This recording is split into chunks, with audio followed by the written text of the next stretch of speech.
മനുഷ്യന്മാരിൽ ഏറ്റവും ഉത്തമനാകുക എന്നതാണ് ഏതൊരു വിശ്വാസിയുടെയും പരമമായ ആഗ്രഹം. ഒരാളുടെ പദവിയോ സമ്പത്തോ വിദ്യാഭ്യാസ യോഗ്യതയോ സാമൂഹിക മാനദണ്ഡങ്ങളോ ഒന്നുമല്ല ഒരാൾ ഉത്തമനാകുക എന്നത് തീരുമാനിക്കുന്നത്. അയാളുടെ സ്വഭാവവും കർമ്മങ്ങളുമാണ്. യഥാർത്ഥ തൗഹീദിൽ അധിഷ്ഠിതമായ വിശ്വാസത്തോടുകൂടെ ചെയ്യുന്ന കർമ്മങ്ങളും അള്ളാഹുവിന്റെ റസൂൽ സല്ലല്ലാഹു അലൈഹി വസല്ലമയുടെ ജീവിതത്തിൽ ആ പ്രവാചകൻ കാണിച്ചു തന്ന ഏറ്റവും ഉന്നതമായ സ്വഭാവത്തിന്റെ മാതൃക പിൻപറ്റുക എന്നതാണ് നമ്മളെ ഈ ജീവിതത്തിൽ ഏറ്റവും ഉത്തമനാക്കുന്നത്. അതുകൊണ്ട് ഉത്തമനായി ജീവിച്ച് ഉത്തമനായി മരിക്കാൻ നമ്മൾ ശ്രദ്ധിക്കേണ്ട ചില കാര്യങ്ങളാണ് ആദ്യമായി എന്നെയും പിന്നെ നിങ്ങളെയും ഓർമ്മപ്പെടുത്തുന്നത്. അതിലേറ്റവും പ്രധാനപ്പെട്ടത് അള്ളാഹുവിന് നാം ചെയ്യുന്ന ഇബാദത്തുകൾ തന്നെയാണ്. അതിൽ യാതൊരു സംശയവുമില്ല. വമാ ഖലഖ്തുൽ ജിന്ന വൽ ഇൻസ ഇല്ലാ ലിയഅ്ബുദൂനി ഇല്ലാ ലിയുവഹിദൂനി. ആരാധനകളിൽ അള്ളാഹുവിനെ ഏകനാക്കാൻ വേണ്ടി മാത്രമാണ്, അള്ളാഹുവിന് മാത്രമാക്കാൻ, ആരാധന അള്ളാഹുവിന് മാത്രമാക്കാൻ വേണ്ടിയാണ് ജിന്നിനെയും മനുഷ്യനെയും അള്ളാഹു സൃഷ്ടിച്ചത്. വഅ്ബുദ് റബ്ബക ഹത്താ യഅ്തിയകൽ യഖീൻ. ഏറ്റവും ഉറപ്പായ മരണം വന്നെത്തുന്നത് വരെ നാം നമ്മുടെ റബ്ബിനെ ആരാധിച്ചുകൊണ്ടേയിരിക്കുക എന്നതാണ് ഈ ജീവിതത്തിന്റെ പരമമായ ലക്ഷ്യം. മഹാനായ റസൂൽ കരീം സല്ലല്ലാഹു അലൈഹി വസല്ലമ വാർദ്ധക്യത്തിൽ പോലും കാലിൽ നീര് വന്ന് മുട്ടുമാറ് രാത്രി മുഴുവൻ നിന്ന് നമസ്കരിച്ച സന്ദർഭങ്ങൾ നമുക്ക് ആ പ്രവാചക ചരിത്രത്തിൽ കാണാൻ സാധിക്കും.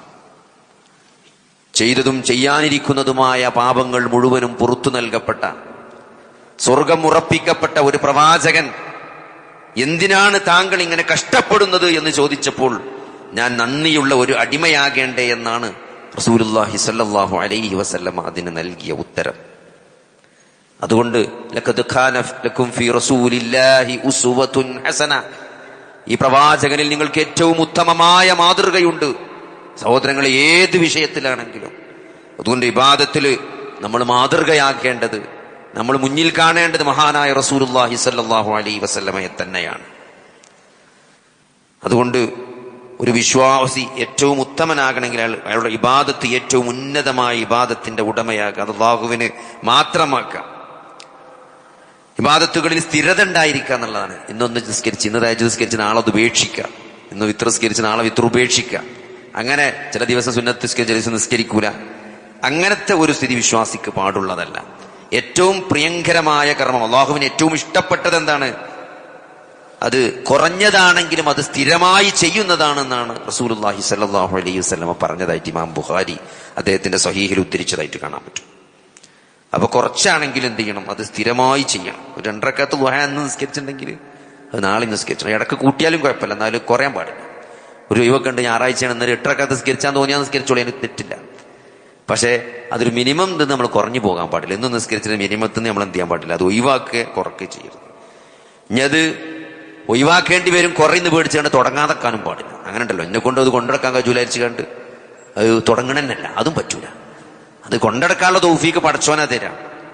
അതിനാണ് പടച്ചോൻ പ്രാർത്ഥിക്കാൻ പറഞ്ഞത്, അല്ലാഹുമ്മ അഇന്നി അലാ ദിക്രിക വശുക്രിക വഹുസ്നി ഇബാദതിക. അല്ലാഹുവേ നീ എന്നെ സഹായിക്കണം എന്നാണ്. കച്ചവടം നടത്താനല്ല, അല്ലേ, വണ്ടി വാങ്ങാനല്ല. അലാ ദിക്രിക, നിന്നെ ഓർക്കാനാണ്. വശുക്രിക, നിനക്ക് നന്ദി കാണിക്കാൻ. വഹുസ്നി ഇബാദതിക, എന്റെ ഇബാദത്ത്, നിന്നോടുള്ള എന്റെ ആരാധന നല്ല ഹുസ്നുള്ളതാക്കാൻ വേണ്ടിയിട്ടാണ്, ഇഹ്സാനുള്ളതാക്കാൻ വേണ്ടിയിട്ട്, അല്ലേ. ഇഹ്സാനുള്ള ഇബാദത്ത്. ഞാൻ അള്ളാഹുവിനെ കാണുന്നില്ലെങ്കിലും അള്ളാഹു എന്നെ കാണുന്നുണ്ട് എന്ന രൂപത്തിൽ ഇബാദത്ത് ചെയ്യാൻ കഴിയാം. അത് വേറൊരു വൈബാണ്, വേറെ ലെവലിലുള്ള സാധനം. അപ്പൊ അതെന്തായാലും പടച്ചോന്റെ അടുത്തൊരു തൗഫീക്ക് വേണം. ആ തൗഫീക്കിന് വേണ്ടി നിരന്തരം പ്രാർത്ഥിക്കണം. അപ്പൊ നമ്മൾ 2 റക്അത്ത് തുടങ്ങിയാൽ 2 റക്അത്ത് നിലനിർത്താൻ പറ്റും. 1 2 കല്ല് കഴിയുമ്പോൾ ആ ലുഹ 2 ലുഹ 4 ആക്കാൻ പറ്റും. പിന്നെ നമുക്ക് ഒഴിവ് വരുന്നതിനനുസരിച്ച് നമ്മൾ ഷോപ്പ് 4 5 6 7 ഷോപ്പാകുമ്പം 2 3 സ്ഥലത്ത് ബിസിനസ് ഉള്ളത് 6 8 10 സ്ഥലത്ത് ബിസിനസ് ആകുമ്പം 2 റക്അത്ത് ളുഹ നിർത്തല്ലേ വേണ്ടി, 4 റക്അത്താക്കാൻ വേണ്ടി.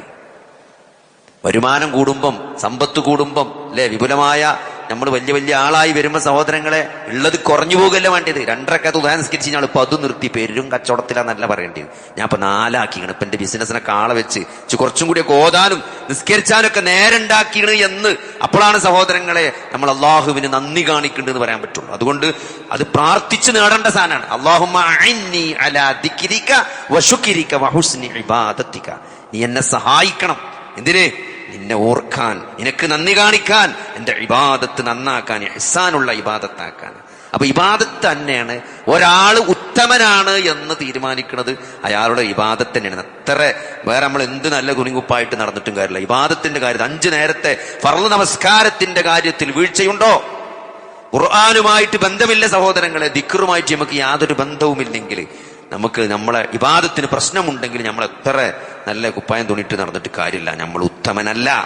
നമ്മൾ ജനങ്ങളോട് എങ്ങനെ പെരുമാറിയിട്ടും കാര്യമില്ല. അള്ളാഹുവിനോടുള്ള നമ്മുടെ ഇബാദത്തിന്റെ വിഷയത്തിൽ ഒരു വിശ്വാസി പ്രവാചകനെ മാതൃകയാക്കിക്കൊണ്ട് അതിൽ മുന്നേറിക്കൊണ്ടിരിക്കണം എന്നുള്ളതാണ്. അതേപോലെ തന്നെ സഹോദരൻ, രണ്ടാമത്തെ കാര്യം ജനങ്ങൾക്ക് ഉപകാരം ചെയ്യാന്നുള്ളതാണ്. മനുഷ്യനൊരു സാമൂഹ്യ ജീവൻ. നമ്മളെ നിസ്കാരം, നോമ്പും ഹജ്ജൊക്കെ എടുത്ത് നോക്കിയല്ലേ, നമ്മളെ ഫാത്തിഹ പോലും എന്താണ്? ഇയ്യാക നഅ്ബുദു വ ഇയ്യാക നസ്തഈൻ. ഞങ്ങൾ എന്നാ പറയണത്. ഞാൻ ഒറ്റക്ക് നിസ്കരിക്കുമ്പോൾ പോലും നമ്മൾ എന്താ പറയണത്?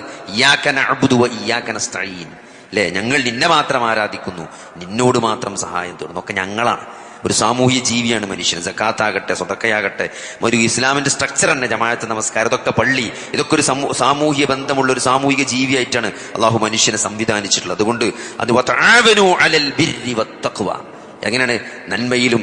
ബിർറിലും തഖ്വയിലും നിങ്ങൾ പരസ്പരം സഹായിക്കണം എന്നാണ്. വലാ തആവനു അലൽ ഇസ്മി വൽ ഉദ്വാൻ. ശത്രുതയിലും തിന്മയിലും കുറ്റത്തിലും ചെയ്യാൻ പാടില്ല, സഹായിക്കാൻ പാടില്ല. അപ്പോ അതാണ് ഇസ്ലാമിന്റെ മനുഷ്യന്റെ പരസ്പര ബന്ധങ്ങളുടെ അടിസ്ഥാനം തന്നെ എന്താണ്? നന്മയാണ്, തഖ്വയാണ്.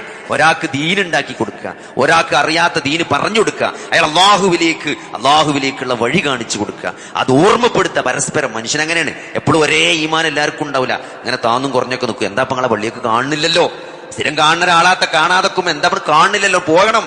ഒരു സുബഹിസ്കരിച്ചിട്ട് നേരെ കയറി ചെല്ലണം. എന്താ 2 ദിവസമായിട്ട് പള്ളി കാണുന്നില്ലല്ലോ. അപ്പൊ ചിലപ്പോൾ കൊണക്കടക്കാർ, ചിലപ്പോൾ സ്ഥലത്തുണ്ടാവില്ല. എന്നാലും സഹോദരങ്ങളെ, അത് അന്വേഷിക്കുന്നുണ്ട് എന്ന് അറിയുമ്പം അതിൽ പരസ്പരം ഓർമ്മപ്പെടുത്തലുണ്ടാവും. പഴയ ഉഷാറൊന്നും ഇപ്പൊ ഇല്ലല്ലോ. പഴയ പോലൊന്നും സ്വതക്കന്റെ കാര്യത്തിലും ദീനിന്റെ കാര്യത്തിലൊക്കെ ഒരു പഴയ ഉഷാർ കാണില്ല. ചിലപ്പോൾ അങ്ങനെയൊക്കെ അതിൽ കാരണം ഉണ്ടാവും. അതൊക്കെ നമ്മളെ കൊണ്ട് പരിഹരിക്കാൻ പറ്റിയ സഹോദരങ്ങൾ, അത് നമ്മൾ ഇടപെടണം. അതാണ് ഒരു വിശ്വാസിയുടെ മാതൃക. റസൂലുള്ളാഹി സ്വല്ലല്ലാഹു അലൈഹി വസല്ലമയുടെ സഹാബത്ത് അങ്ങനെയായിരുന്നു അല്ലെ. അവർ പരസ്പരം ദീനിന്റെ കാര്യങ്ങൾ, സ്വർഗത്തിലേക്ക് അടുപ്പിക്കുന്ന കാര്യങ്ങൾ, പരലോക രക്ഷയുടെ കാര്യത്തിൽ അവർ മത്സരിക്കായിരുന്നു. അവർ പരസ്പരം ഓർമ്മപ്പെടുത്തിയിരുന്നു. അതുകൊണ്ട് സഹോദരങ്ങളെ, അങ്ങനെയാകണം ഒരു വിശ്വാസി. ഖൈറുന്നാസി അൻഫഉഹും ലിന്നാസ് എന്നാണ്. ജനങ്ങളിൽ ഏറ്റവും ഖൈറായിട്ടുള്ളവർ ആരാണ്? അവർ ജനങ്ങൾക്ക് ഏറ്റവും ഉപകാരമുള്ളവരാണ്. നമ്മളെ അഭാവത്തിൽ ആളുകൾ പറയും, അയാൾ ഉണ്ടായിരുന്നെങ്കിൽ പ്രശ്നം പരിഹരിക്കുമായിരുന്നു, അയാൾ ഉണ്ടെങ്കിൽ അതൊക്കെ ഒരു തീരുമാനമാക്കുമായിരുന്നു എന്ന് ചില ആളുകളെ പറ്റി അതാണ് വിശ്വാസിയുടെ ലക്ഷണം. ജനങ്ങൾക്ക് ഉപകാരമുള്ളവനായിരിക്കണം എന്നുള്ളതാണ്.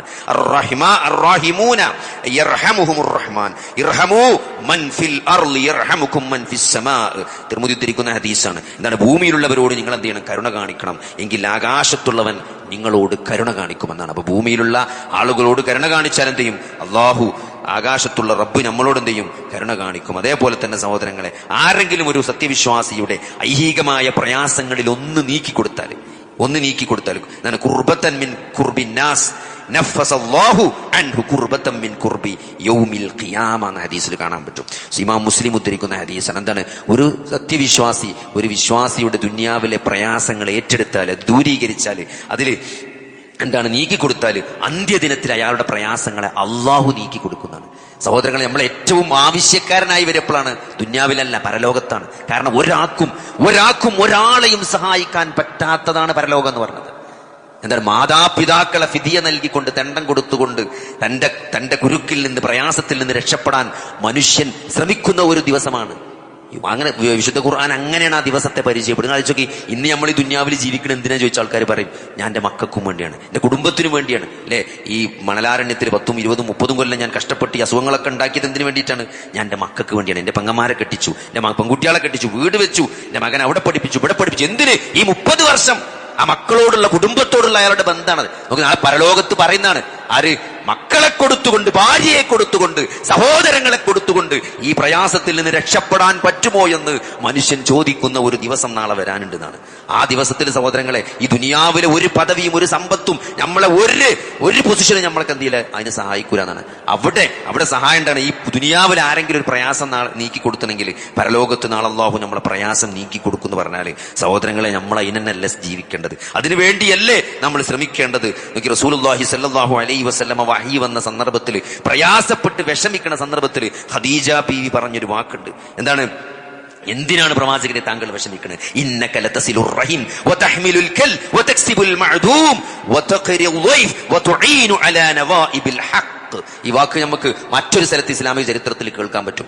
ഈ അതേ പദങ്ങൾ ഇസ്ലാമിക ചരിത്രത്തിൽ ഇതേപോലെ നമുക്ക് മറ്റൊരു സന്ദർഭത്തിൽ കാണാം. എന്താണ് റസൂലിനോട് നബി പറയാണ്, ഖദീജ ബീവി പറയാണ്, എന്ത് വഹി വന്ന് പ്രയാസപ്പെട്ട് പഞ്ചടക്കുമ്പോ ആകെ നബി ബേജാറൊടിച്ച് കിടക്കണം അല്ലെ? ആ സന്ദർഭത്തിൽ ഖദീജ ബീവി, നിങ്ങൾ എന്തിനാണ് വിഷമിക്കുന്നത്? അള്ളാഹു താങ്കളെ അപമാനിക്കൂലെന്നാണ്. താങ്കൾ കുടുംബ ബന്ധം ചേർത്തുന്നവനാണ് അല്ലെ, അശരണരുടെ ഭാരം പേറുന്നവനാണ്, ഇല്ലാത്തവർക്ക് ഉണ്ടാക്കി കൊടുക്കുന്നവനാണ്, അതിഥികളെ ആദരിക്കുന്നവനാണ്, സത്യമാർഗത്തിലെ പ്രയാസങ്ങളിൽ ജനങ്ങളെ സഹായിക്കുന്നവനാണ് താങ്കൾ എന്തിനാണ് വിഷമിക്കുന്നത്? അള്ളാഹു താങ്കളെ കൈവിടൂല എന്നാണ്.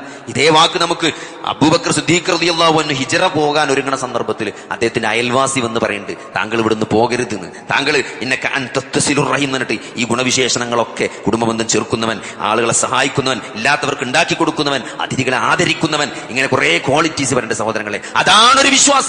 അതാണ് ഒരു വിശ്വാസിയുടെ സാമൂഹിക ബാധ്യതയാണ്. ഒരു വിശ്വാസി എന്താവില്ല, പരികുത്തിരിക്കണമെന്നല്ല, ഈ പറഞ്ഞ കാര്യങ്ങളൊക്കെ ഉണ്ടാവും.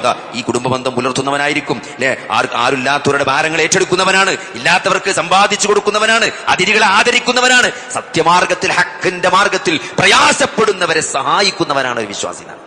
ഇതൊക്കെയാണ് താങ്കൾ എന്ന് അള്ളാന്റെ റസൂലിന്റെ ഖദീജ ബീവി പറയാണ്. അതുകൊണ്ട് താങ്കൾ അള്ളാഹു കൈവിടൂല എന്നാണ്. അതുകൊണ്ട് സഹോദരൻ, ഇതൊക്കെ മാതൃകയാണ്. ലഖദ് കാന ലക്കും ഫീ റസൂലില്ലാഹി ഉസ്വത്തുൻ ഹസന.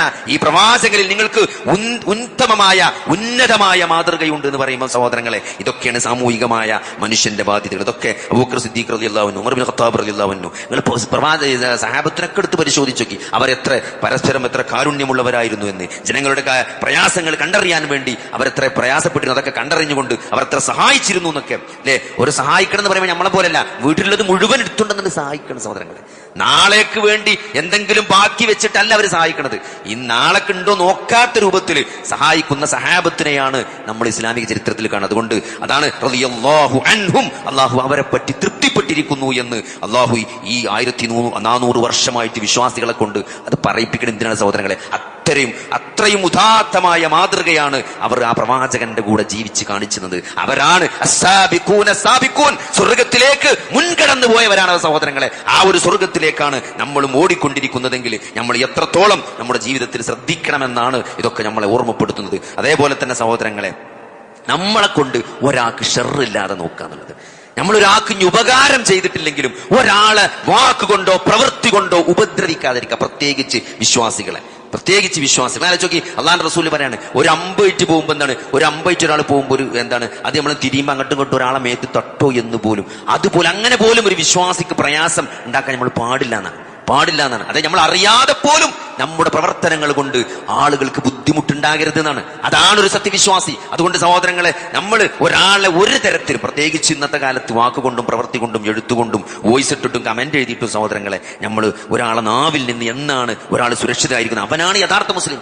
എന്റെ നാവിൽ നിന്ന് മറ്റു മുസ്ലിങ്ങൾ എന്നാണോ സുരക്ഷിതരായിരിക്കുന്നത്, അവനാണ് യഥാർത്ഥ മുസ്ലിം എന്നാണ്. അതുകൊണ്ട് ജനങ്ങളുടെ ധനത്തിനും ജീവനും ആരിൽ നിന്നാണോ സുരക്ഷിതത്വം ലഭിക്കുന്നത്, അവനാണ് യഥാർത്ഥ വിശ്വാസി എന്ന് റസൂലുള്ളാഹി സ്വല്ലല്ലാഹു അലൈഹി വസല്ലമ പറഞ്ഞിട്ടുണ്ടെന്നാണ്. അതുകൊണ്ട് പരലോകത്ത് ആളുകൾ നരകത്തിൽ മുഖം കുത്തി വീഴുന്നത് അവരുടെ നാവ് സമ്പാദിച്ചത് കൊണ്ടാണെന്നാണ്. അവരുടെ നാവ് സമ്പാദിച്ച 2 അവയവങ്ങൾ നിങ്ങൾ ജാമ്യം നിന്നാൽ ഞാൻ നിങ്ങൾക്ക് സ്വർഗത്തിന് ജാമ്യം നിൽക്കുന്നതാണ് അള്ളാഹുവിന്റെ റസൂൽ പറഞ്ഞത്. രണ്ടും എന്താണ്? ഒന്ന് നാവാണ്, ഒന്ന് ഗുഹ്യാവയവമാണ്. അത് ഇത് രണ്ടും സഹോദരങ്ങളെ. അതുകൊണ്ട് ഈ ഒരു വിഷയത്തിൽ എന്ത് ചെയ്യാൻ, നമ്മൾ നരകത്തിൽ പതിക്കാതെ നമ്മൾ സൂക്ഷിക്കുക. അതേപോലെ തന്നെ സഹോദരങ്ങളെ, ജനങ്ങളുടെ കയ്യിലുള്ളതിനെ കുറിച്ച് നമ്മൾ പ്രതീക്ഷ വെക്കരുത്. ഒരാളുടെ സമ്പത്തോ അധികാരോ അത് കണ്ട് മോഹിച്ച് ഒരു വിഷമം വരുന്നവനോ അസൂയ വരുന്നവനോ ആകരുത് വിശ്വാസി. നമ്മളെ സംബന്ധിച്ച് ഒരാളെ ദീനും അയാളുടെ ഈമാനും കണ്ട് അയാളോട് അസൂയ തോന്നുക എന്നല്ലാതെ, ഒരാൾക്ക് കിട്ടിയ ദുനിയാവ് കണ്ടിട്ട് അയാളോട് അസൂയ തോന്നുക, അയാളുടെ കയ്യിലുള്ള ഇതിന് പ്രതീക്ഷ വെക്കുക എന്ന് പറഞ്ഞാൽ സഹോദരങ്ങളെ, അത് ഒരു വിശ്വാസിക്ക് ചേർന്നതല്ല.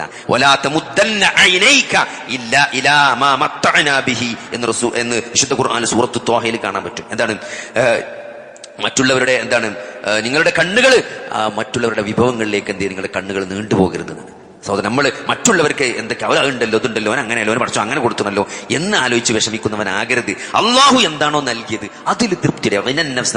നമുക്ക് എന്താണോ കിട്ടിയത്, നമുക്ക് ഒരുപാട് കിട്ടിയതുണ്ട്. നമ്മളെന്താ നമ്മൾ കിട്ടാത്തതിലേക്ക് നോക്കണോണ്ടാണ് കിട്ടിയതിന്റെ വില നമ്മൾ അറിയാത്തത്. നമുക്ക് 2 കിഡ്നിയില്ലേ സഹോദരങ്ങളെ, നമുക്ക് 2 കണ്ണില്ലേ, നമുക്കൊരു ആരോഗ്യമല്ലേ, നമുക്ക് ഒന്ന് രാത്രി തലചായ്ക്കാൻ ഒരു കൂരല്ലേ സഹോദരങ്ങളെ, ഒരു അത്യാവശ്യം യാത്ര ചെയ്യാൻ ഒരു 2 വീലറെങ്കിലും നമുക്ക് എല്ലാ കാര്യങ്ങളും നമ്മളൊന്ന് ഒരു പുസ്തകം എടുത്തിട്ട് പേപ്പർ എടുത്തിട്ട് പേൻ എടുത്തിട്ട് എഴുതി നോക്കി. ഉള്ളത് എത്രയോ ഇല്ലാത്ത എത്രയോ ആൾക്കാരുണ്ട്. അപ്പൊ നമുക്ക് ഉള്ളിന്റെ വില മനസ്സിലാക്കും. എന്നിട്ട് അള്ളാഹു നൽകിയതിൽ തൃപ്തി അടഞ്ഞുകൊണ്ട് എന്ത് ചെയ്യുക, മറ്റുള്ളവരെ കാര്യങ്ങൾ മറ്റുള്ളവർക്ക് കിട്ടിയ ദുനിയാവിലേക്ക് കണ്ണും നട്ട് അതിൽ പ്രതീക്ഷയും വെച്ച് അതിൽ നിരാശ വന്നുകൊണ്ട് ജീവിക്കുന്ന ഒരു ജീവിതം സത്യവിശ്വാസിക്ക് ഉണ്ടാകാൻ പാടില്ല എന്നാണ്. ജനങ്ങളോട് ചോദിക്കാതിരിക്കുക എന്നുള്ളത് അതിന് ആത്മാഭിമാനാണ്.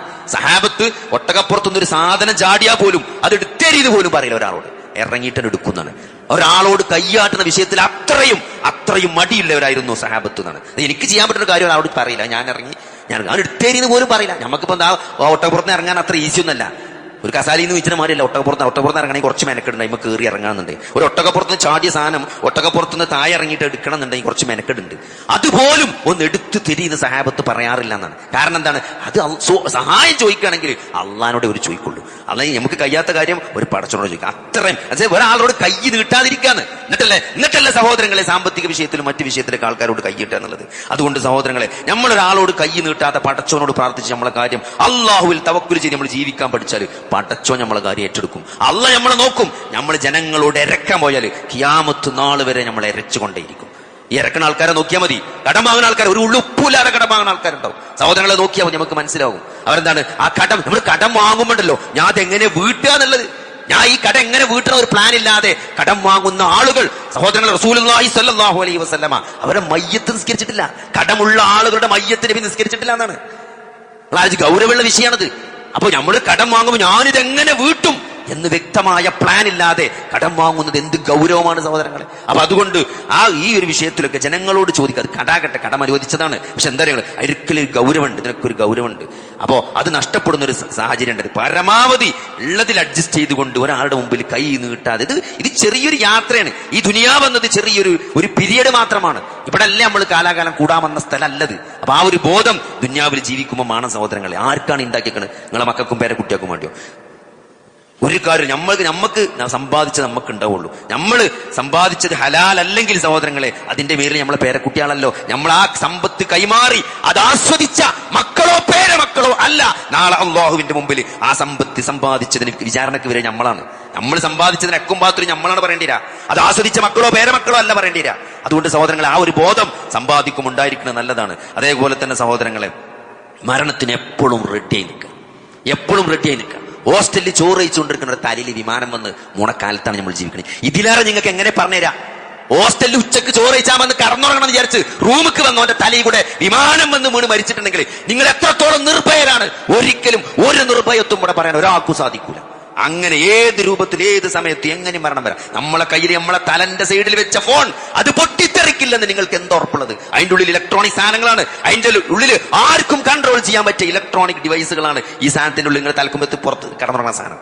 അത് പൊട്ടിത്തെറിച്ച് മരിക്കാൻ ഒരു പ്രയാസമില്ല. അതുകൊണ്ട് മരണം അത് നിങ്ങളുടെ കരോട്ടിഡ് ആർട്ടറിയേക്കാൾ നിങ്ങളുടെ തലച്ചോറിലേക്ക് പോകുന്ന രക്തക്കുഴലിനേക്കാൾ അത് മരണം നമ്മളോട് ചേർന്ന് നിൽക്കുന്നുണ്ട് എന്ന ഒരു ബോധം ജീവിതത്തിലുടനീളമാണ്. ഏത് സമയം എപ്പോഴും തട്ടിപ്പോവും, യാതൊരു സംശയമില്ല. അതിന് പ്രായോ കാലോ സമയോ ഒന്നും പ്രശ്നമല്ല.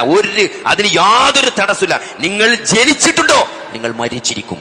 അത് ഒരാൾക്കും ഒരു സ്ഥലത്തും ഒരു സമയത്തും പ്രഡിക്ട് ചെയ്യാൻ പറ്റാത്ത സാധനമാണ്. അതുകൊണ്ട് ആ ഒരു ബോധം കുല്ലു നഫ്സിൻ ദാഇഖത്തുൽ മൗത്ത്. അങ്ങനെ തന്നെ ഖുർആൻ പറഞ്ഞു. നിങ്ങൾ മരിക്കുന്നല്ല സഹോദരങ്ങളെ പറഞ്ഞത്, നിങ്ങൾ മരണം ആസ്വദിക്കുന്ന പറഞ്ഞത്. അത് ഓരോരുത്തർക്കും ഓരോ ടേസ്റ്റ് ആയിരിക്കും. ഓരോ പൂജയിൽ നിന്ന് വെള്ളമൊടിക്കുന്നത് പോലെ വളരെ സുഗമമായ മരണം ഉണ്ടാവും.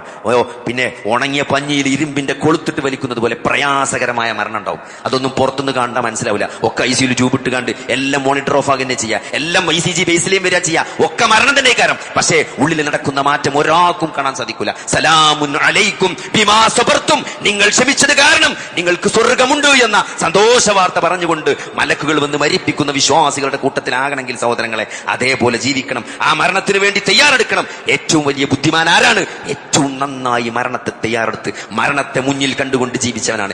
ഏത് സമയത്തും തിരിച്ചു പോകേണ്ടി വരുമെന്ന ഒരു യാത്രക്കാരനെ പോലെ ആരാണ് തഖ്വയിൽ അധിഷ്ഠിതമായി ജീവിച്ചത് അവനാണ് സഹോദരങ്ങളെ പരലോകം ഏറ്റവും ഈസിയാകുക, അവനാണ് വിചാരണ ഏറ്റവും ഈസിയാകുക, അവനാണ് പരലോകത്ത് ഏറ്റവും പ്രയാസരഹിതമായി കടന്നു പോവുക. ഓരോ സെക്കൻഡും മരണത്തിന് മുമ്പിൽ കണ്ടുകൊണ്ട് ഞാൻ എന്റെ റബ്ബിലേക്ക് മടങ്ങേണ്ടവനാണ്, എന്റെ മുമ്പിൽ വിചാരണക്ക് നിൽക്കേണ്ടവനാണ് എന്ന ബോധത്തോടുകൂടി ആരാണോ ഈ ജീവിതത്തെ സമീപിച്ചത്, ആരാണ് ഈ ജീവിതത്തെ സംവിധാനിച്ചത്, സ്വർഗാവകാശികളും നരകാവകാശികളും നടക്കുന്ന സംഭാഷണത്തിൽ ഞങ്ങൾ എന്തുകൊണ്ട് സ്വർഗത്തിൽ എത്തിപ്പെട്ടു എന്ന് സ്വർഗാവകാശികൾ പറഞ്ഞൊരു വാക്കുണ്ട്, ഞങ്ങൾ ഈ വിചാരണയെ നേരത്തെ പ്രതീക്ഷിക്കുന്നവരായിരുന്നു എന്നാണ് അവർ പറഞ്ഞ മറുപടി. അതേ സഹോദരങ്ങളെ, ആ വിചാരണയെ പ്രതീക്ഷിച്ചുകൊണ്ട് ജീവിക്കാൻ അല്ലാഹു നമുക്ക് തൗഫീഖ് നൽകുമാറാകട്ടെ. ഇപ്പോഴും ഏറ്റവും ഉത്തമമായ മനുഷ്യനായിട്ട് ജീവിക്കാനും മരിക്കാനുമുള്ള ഒരു നിരന്തരമായ ശ്രമമാണ് ഈ ജീവിതം കൊണ്ട് നമ്മൾ ലക്ഷ്യം വെക്കേണ്ടത്. അത് ശ്രദ്ധിക്കേണ്ട പ്രധാനപ്പെട്ട ചില കാര്യങ്ങളാണ് ഞാനിവിടെ ഓർമ്മപ്പെടുത്തിയത്. ഒന്നാമത്തേത് ഇബാദത്ത് തന്നെയാണ്. അള്ളാഹുവിന് മാത്രമായിട്ടുള്ള ഇബാദത്തിൽ നമ്മൾ അങ്ങേയറ്റം ശ്രദ്ധിക്കണം. 5 നേരത്തെ ഫർള് നമസ്കാരം, ഖുർആൻ പാരായണം, ദിക്റുകൾ, സുന്നത്ത് നമസ്കാരങ്ങൾ കുറച്ചാണെങ്കിലും ഉള്ളത് ഇഖ്ലാസോടുകൂടി പതിവായി ചെയ്യാൻ നമ്മൾ ശ്രദ്ധിക്കേണ്ടതുണ്ട്. അതേപോലെ തന്നെ ജനങ്ങൾ നന്നായിട്ട് ഉപകാരം ചെയ്യുക, ജനങ്ങളെ ഉപദ്രവിക്കാതിരിക്കുക. ഉപകാരം ചെയ്തിട്ടില്ലെങ്കിലും മനുഷ്യന്മാർക്ക് ഇടങ്ങേറുണ്ടാക്കാതൊക്കെ. ഒരാൾ നമ്മളെപ്പറ്റി ഒരു ഇടങ്ങേറുണ്ടാക്കി ഒരു വിഷമം നമ്മളെപ്പറ്റി ഒരാൾക്ക് ബാക്കി വെക്കരുത്. അതുകൊണ്ട് ഒരാളെ നമ്മൾ ഉപദ്രവിക്കാതെ ജീവിക്കാൻ നമ്മൾ ശ്രമിക്കുക. പറ്റുമെങ്കിൽ ഏറ്റവും നന്നായി ഉപകാരം ചെയ്യാൻ കൂടി ഒരു സത്യവിശ്വാസി ശ്രദ്ധിക്കേണ്ടതുണ്ട്. കാരണം വിശ്വാസം എന്നത് ഹൃദയത്തിൽ മാത്രം ഒളിഞ്ഞു നിൽക്കുന്ന ഒരു സാധനമല്ല, അത് വാക്കുകളിലൂടെ പ്രവർത്തനങ്ങളിലൂടെ അത് പുറത്തേക്ക് വരും. ഇല്ലല്ലദീന ആമനൂ വഅമിലുസ് സ്വാലിഹാത്തി, വിശ്വസിക്കുകയും സൽക്കർമ്മങ്ങൾ പ്രവർത്തിക്കുകയും. അതെല്ലാവരും നമ്മളെ ചുറ്റുമുള്ള ആളുകൾ അത് അനുഭവിക്കും. ഒരു വിശ്വാസിയെക്കുറിച്ച് അവരത് മനസ്സിലാക്കും. ആ ഒരു രൂപത്തിൽ നമ്മൾ എന്ത് ചെയ്യണം? നമ്മൾ ആളുകൾക്ക് ഉപകാരപ്രദമായ ഒരു ജീവിതം നമ്മൾ നയിക്കുക. അതാണ് പ്രവാചകന്റെ മാതൃക, സഹാബത്തിന്റെ മാതൃക. അതുകൊണ്ടാണ് അവർ എന്ന് പറഞ്ഞ ആ ഉന്നതമായ ഗ്രൂപ്പ് അവരായി മാറിയത് അതിന്റെ ഉദാത്തമായ മാതൃക കൊണ്ട്. അവരുടെ പിന്മുറക്കാരാണ് നമ്മൾ. അതുകൊണ്ട് ആ സ്വഭാവങ്ങളൊക്കെ നമ്മളും ജീവിതത്തിൽ എന്ത് ചെയ്യുക? നമ്മൾ ഫോളോ ചെയ്യുക. അതേപോലെ തന്നെ സഹോദരങ്ങളെ, ആളുകളുടെ കയ്യിലുള്ള ദുനിയാവിന്റെ കാര്യത്തെപ്പറ്റി നമ്മൾ പൂതി വെക്കരുത്. അത് കണ്ട് നമ്മൾ വിഷമിക്കരുത്. അതുണ്ട് ഇതുണ്ട്, ഞമ്മക്കുള്ളത്, ഞമ്മക്ക് എന്താണോ ഉള്ളത് അതിൽ നമ്മൾ സംതൃപ്തമായിട്ട് എന്ത് ചെയ്യുക? നമ്മൾ ജീവിക്കാൻ ശീലിക്കണം, പഠിക്കണം. നമ്മളെ മക്കളെയും കുടുംബത്തിന് നമ്മളത് പഠിപ്പിക്കണം. ഉള്ളതിൽ തൃപ്തി അടഞ്ഞവർ അള്ളാഹു എന്ത് ചെയ്യും? അവരാൾക്കാരെ കൈയിട്ടാക്കുക. കടാകട്ടെ, സഹായാകട്ടെ, ആളുകളോട് കൈ നീട്ടുന്ന ഒരവസ്ഥ പരമാവധി ജീവിതത്തിൽ ഇല്ലാതെ കൊണ്ടുനടക്കാൻ എന്ത് ചെയ്യുക? അത്യാവശ്യ ഘട്ടങ്ങളിൽ മാത്രം കൈ നീട്ടുന്ന ഒരു ശീലം ഉണ്ടാക്കുക. അതൊരു മോശമായി തന്നെ നമ്മൾ കാണണം എന്നുള്ളത്. അതേപോലെ തന്നെ മരണത്തിന് വേണ്ടി തയ്യാറാകുക. ഏത് നിമിഷവും മരിക്കാൻ തയ്യാറായിട്ട്, അല്ലെ? പരലോകമാണ് ഒരു വിശ്വാസിയുടെ യഥാർത്ഥ ജീവിതം എന്ന ബോധത്തോടുകൂടി മരണത്തിനായിട്ട് നമ്മൾ തയ്യാറാകുക. അതാണ് ഇത്രയും കാര്യങ്ങൾ നമ്മൾ ശ്രദ്ധിച്ച് ജീവിച്ചാൽ നമ്മൾ ഏറ്റവും ഉത്തമനായ ഒരു വിശ്വാസിയായിട്ട് ജീവിച്ച് മരിക്കാനുള്ള പടച്ചോന്റെ ഒരു തൗഫീഖ് ഉണ്ടാവും. കാരണം എന്താ വെച്ചാൽ അള്ളാഹുവിനും റസൂലിനും നിങ്ങൾ ജീവിതത്തിൽ കൊടുക്കുന്ന വില എന്ത്, പൊസിഷൻ എന്ത്, അതന്നെയാണ് അൾട്ടിമേറ്റ്ലി ഇവിടെ വിലയിരുത്തുക. അതാണ് ജീവിതത്തിന്റെ മാനദണ്ഡം. പരലോകത്തിന്റെ മാനദണ്ഡം അതാണ്. ഖബറിലെ ചോദ്യത്തിന്റെ മാനദണ്ഡം അതാണ്. മരണത്തോടുകൂടി ആരംഭിക്കുന്ന ജീവിതത്തിൽ മുഴുവൻ അത് മാത്രമേ ഉള്ളൂ. ബാക്കിയൊന്നും പിന്നെന്തേലും ദുനിയാവോടുകൂടി എല്ലാം അവസാനിക്കും സഹോദരങ്ങൾ. അതുകൊണ്ട് ഈ നൈമിഷികമായ ജീവിതത്തിന്റെ വഞ്ചനയിൽ, പിശാചിന്റെ വഞ്ചനയിൽ പെട്ട് പരലോക ലക്ഷ്യത്തെക്കുറിച്ച്, ബോധത്തെക്കുറിച്ച് ഇല്ലാണ്ടാകരുത്. ആ ഒരു ബോധത്തോടി മരണത്തെ ഓർത്തുകൊണ്ട് തയ്യാറെടുത്തുകൊണ്ട് ജീവിക്കാൻ അല്ലാഹു നമുക്ക് എല്ലാവർക്കും തൗഫീഖ് നൽകുമാറാകട്ടെ. ഏറ്റവും നല്ല മരണം കൈവരിക്കാൻ അല്ലാഹു നമുക്ക് തൗഫീഖ് നൽകുമാറാകട്ടെ. വിചാരണ കൂടാതെ സ്വർഗത്തിൽ പോകുന്ന 70,000 ആളുകളുണ്ട് നാളെ. ആ കൂട്ടത്തിൽ നമ്മളെ അല്ലാഹു കുടുംബസമേതം ഉൾപ്പെടുത്തുമാറാകട്ടെ.